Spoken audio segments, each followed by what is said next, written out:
All right, I am doing a quick test on some new giganuke technology I'm working on.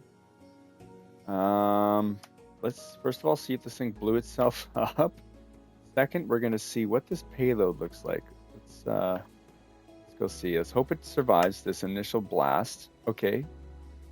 So one thing I learned with this machine is before you leave this area, you need to break those two.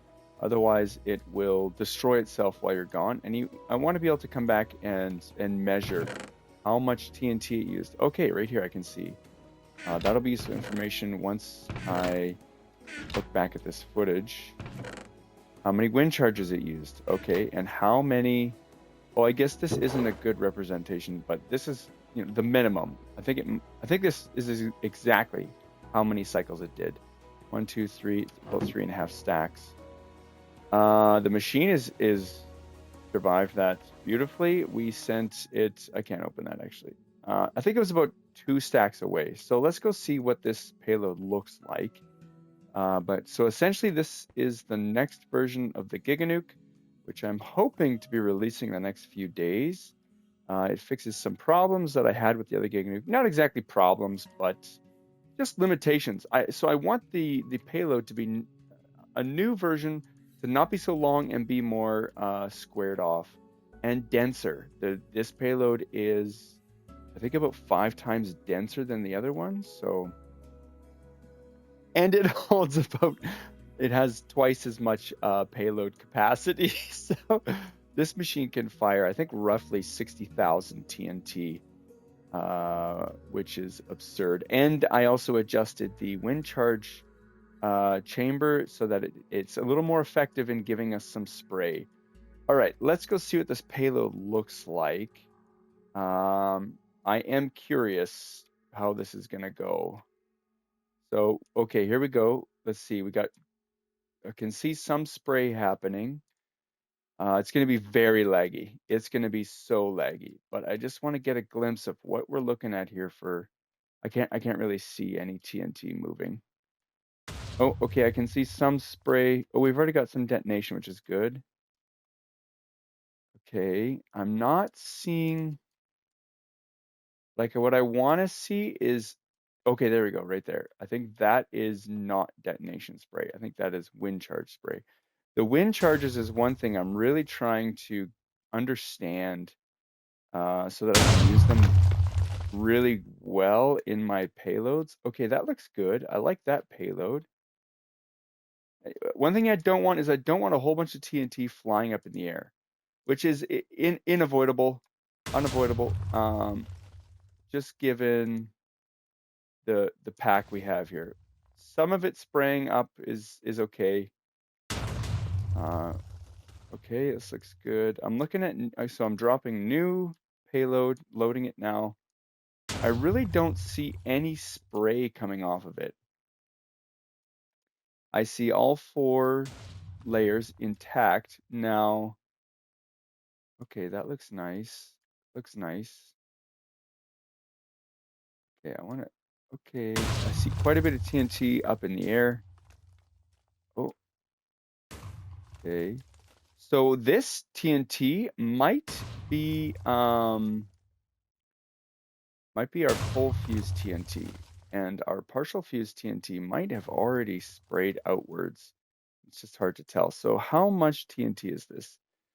It was about 3.5 stacks of cycles. I can calculate that afterwards, but okay, let's move back. I just want to have a look here, load some of this again. The way you load a payload has a huge effect on how the payload shapes. This payload, because I haven't gone left or right very much yet, is going to have an effect on how that looks. But I want to first get the core done before I really get a whole bunch of this. Okay, we'll move right a bit. Oh, I can see a bit of TNT exploding in the atmosphere. Okay, what I really am trying to figure out is how high I need the machine to be, because I want the full fuse TNT to basically be detonating right about right about here, but I saw a whole bunch of it detonating up in the air. I don't know what that means. This is very laggy. I could calculate the amount of TNT we have going off right now, but so one thing I don't want to happen is for TNT to detonate in the air, spraying TNT upwards.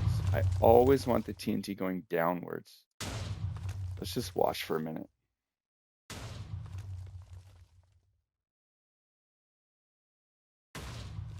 You know, I don't even know if we can essentially gather any information from what we can see visually. Oh, is the payload still extending? Oh, I thought I reached the end of it. I think this is the end of it. I made it so much denser, so it shouldn't be too long. It shouldn't not be anything close to how long the Giganuke was. The goal with this one is to really tighten that payload in. I might have to leave the world and come back. Okay, I see a good amount of TNT going up. If that's coming off the ground, that's okay.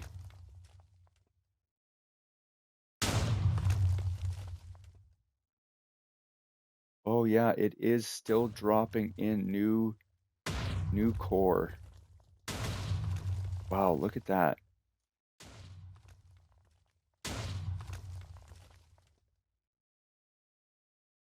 Okay, so you know what?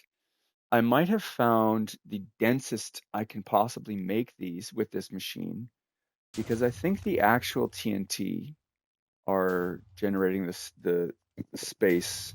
Although no, I've seen these payloads all drop in one location. So that one layer of snow. Okay. Oh, that looks kind of cool. Interesting. Oh, I don't like to see that though. There was a lot of explosion up in the air. Look at how much explosion's happening in the air. I want to get those explosions down. I want those all down, spraying downwards.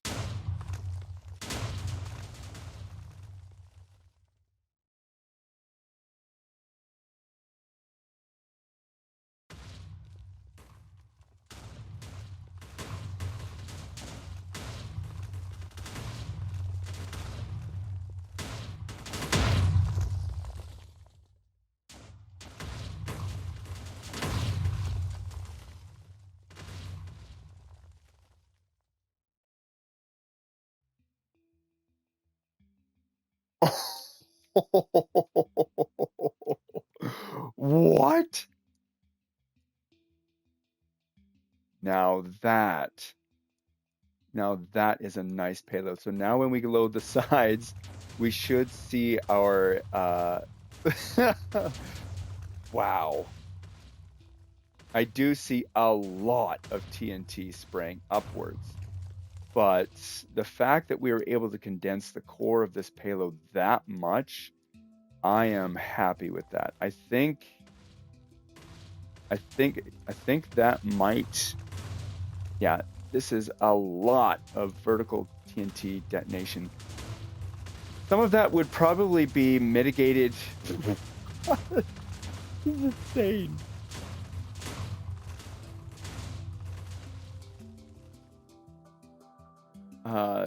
Some of that vertical TNT detonation would be mitigated with just objects in the way. Whatever your target was probably has some height to it, so that's going to capture some of those TNT that are naturally trying to spray outwards. I think we found a really good height.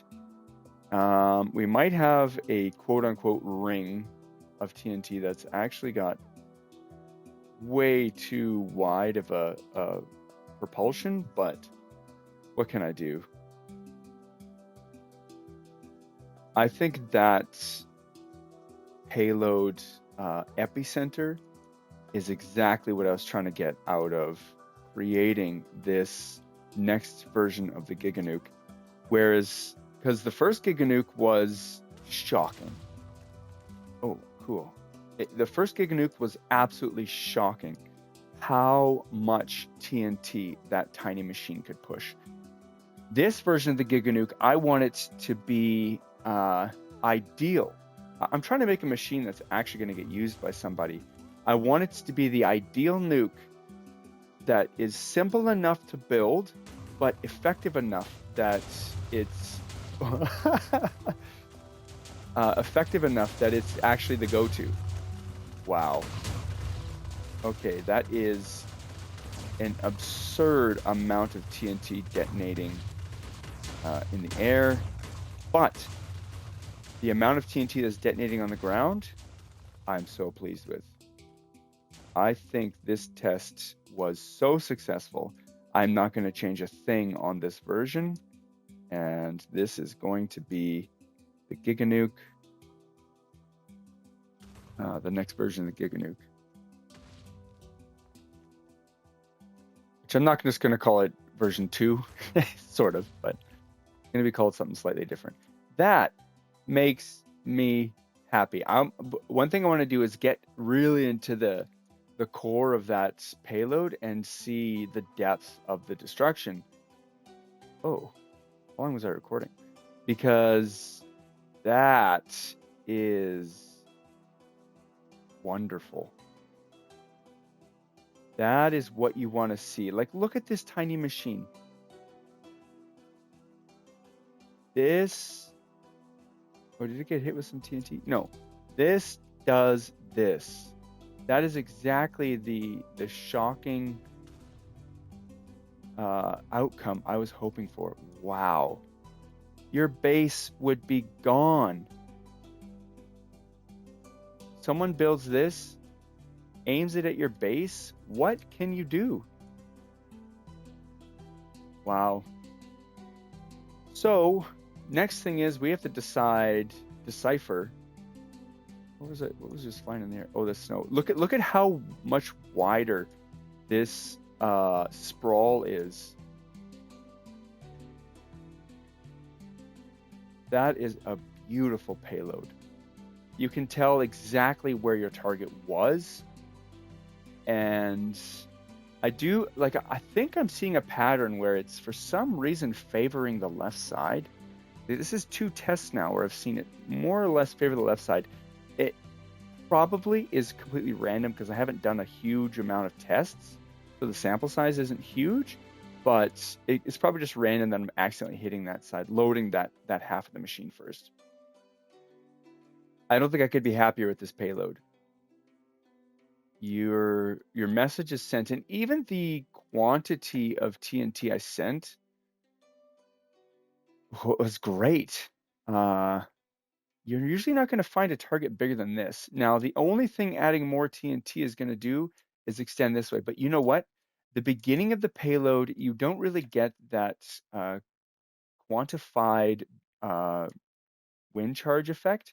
But once you start getting further into the payload, you can see how much wider we're getting. That's going to be quantified from TNT detonations at the start of the payload, and then also the wind charges add a little bit of acceleration the longer the TNT's been sitting in the blast chamber. So that is a wonderful, wonderful payload. Let's go calculate what percentage we were firing at per our maximum quantities. Machine perfectly intact throughout that test run, which I'm happy with. They often blow themselves up. And that's because when you leave these repeaters here, something happens here where it gets, when you leave, something unloads here. When you load it from that direction, anyway, just break those 2 and you won't have any misfires while you're going to check out your destruction. Okay. Wind charges. We were down that many. I'm going to do all the math afterwards. But as far as payload, I increased the payload over double. Or wait, is it over double? Almost double. So I believe it's about 60,000 now. And that was half this double chest. I'll have to calculate it. I can calculate it from this. 1, 2, 3. I'll calculate it all. I'll do all this math afterwards. But super pleased with that payload. And I'm going to reset this machine, run it at maximum payload, launching about 60,000 TNT. I'm going to leave that building up overnight. It'll probably take a few hours, and then maybe record the destruction tomorrow. Excellent. I'm pleased with that. And I'm not really streaming this for people to join per se. So I'm going to close out my stream now before anybody actually did. People might see the video afterwards, but that's whatever.